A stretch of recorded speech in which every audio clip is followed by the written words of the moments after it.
আসসালামু আলাইকুম। রুবায়েত ভিভি চ্যানেলে আপনাদের স্বাগতম। আপনারা সবাই কেমন আছেন?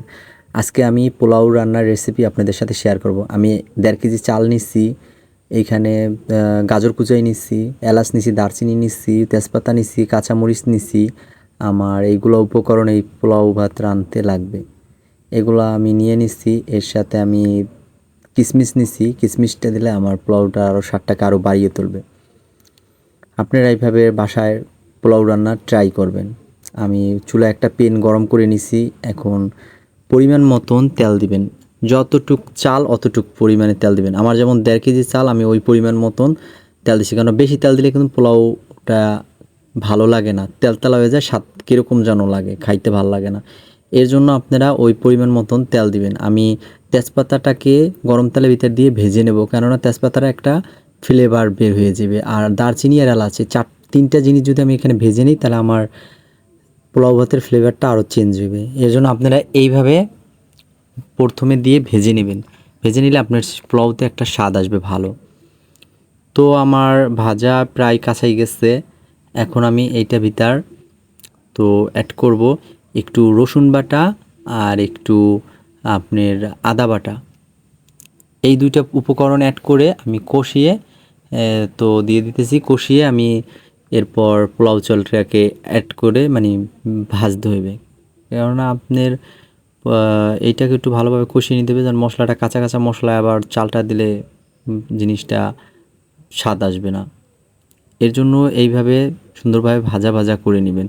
এখন আমার যে পোলাও চালটা আমি ঝরা দিয়ে রাখছিলাম 1.5 কেজি, ওই চালটাকে আমি দিয়ে দেবো। ওই চালটাকে দিয়ে আমার আপনার না হলো 10 মিনিট, না হলো 10 মিনিট সুন্দরভাবে আপনার ভাজা ভাজা করতে হবে। ওই যে মশলাটা দিছি ওইটা দিয়ে তেলে দিয়ে একেবারে ভাজে নিতে হবে। কেননা ভাজে যদি নেই, তাহলে আপনার এই চালটা মানে গলে যাবে না, একটা সুন্দর ঝরঝরা পোলাও ভাত হবে। এর জন্য আমি অনেকটা সময় বসে এই পোলাও চালটাকে ভেজে নিতেছি। আপনারা এইভাবে ভেজে নেবেন। ভেজে নিলে আপনাদের পোলাওটা অনেক ঝরঝরা হইবে আর অনেক ভালো হইবে, খাইতেও অনেক স্বাদ আসবে। এইভাবে চেষ্টা করুন, দেখেন যেন কীরকম হয়। আমি আপনাদের সাথে এর জন্য রেসিপিটা শেয়ার করলাম। তো আমার ভাজা প্রায় কাঁচাই গেছে আর ঝরঝরা হয়ে গেছে চালটা। আর সবসময় লাড়া দিয়ে রাখবেন, কেননা নিচে লেগে যাওয়ার ভয় থাকে। যেহেতু অনেক চাল থাকে, 1-1.5 কেজি চাল নিলে ওটা লেগে যেতে পারে। এই আমি পরিমাণ মতন পানি দিয়ে দেবো। আগে কিছু পানি দিয়ে নিতেছি যেন তলে লেগে গেল নি। পানি দিয়ে এটা দিয়ে আমি লাড়া দিয়ে দেখবো যেন লেগে গেল নি তলে। এরপর আমার পরিমাণ মতন, এই যে আমার পরিমাণ মতন পানি দেওয়া শেষ। আমার 1.5 কেজি চালেও যতটুকু পরিমাণ, কেননা পোলাও চালের পানিটাই ইম্পর্টেন্ট। আপনার যদি অতিরিক্ত পানি হয়ে যায়, তাহলে আপনার পোলাও ভাতটা একেবারে চ্যাংড়াই যায়। আর যদি কম পানি হয়, তাহলে আবার চালটা সেদ্ধ হয় না। এখন আমি এর সাথে দুধ দিয়ে দেবো, 1/2 কেজি দুধ। 1.5 কেজি চালে আমি 1/2 কেজি দুধ দেবো, কেননা দুধ দিলে পোলাও ভাতটা এত সুন্দর স্বাদ আসে। তো আলহামদুলিল্লাহ, খেতে অনেক ভালো লাগে। আপনারা এইভাবে দুধ দিয়ে রান্না করবেন, অনেক স্বাদ। তো এরপর আমি আমার যে গাজরগুলো কুচাই রাখছিলাম, গাজরগুলো দিয়ে দিলাম পোলাও ভাতের ভিতর। কেননা গাজরে আমার পোলাওটাকে অন্যরকম একটা কালার দিবে, অনেক সুন্দর লাগবে দেখতে, আবার খেতেও অনেক ভাল লাগবে। এর জন্য আপনারা এইভাবে করতে পারেন। আমি 5টা কাঁচামরিচ দিয়ে দিলাম।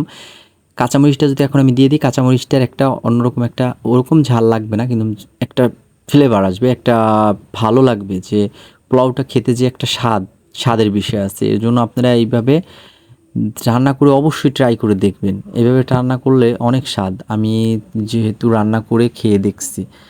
আর পরিমাণ মতন লবণ দিবেন, যে যতটুকু লবণ খান। আমরা এখন দিলাম, তারপর আবার খেয়ে দেখবো যেন কতটুকু আমাদের লবণ কি হইলো না হইলো, এই পরিমাণ মতন আমরা দেবো। আর কিচমিচটা পোলাও ভাতের ভিতরে দিবেন। কিচমিচটা দিলে মানে পোলাও ভাতটার খেতেও অনেক ভালো লাগে, আবার দেখতেও অনেক সুন্দর লাগে।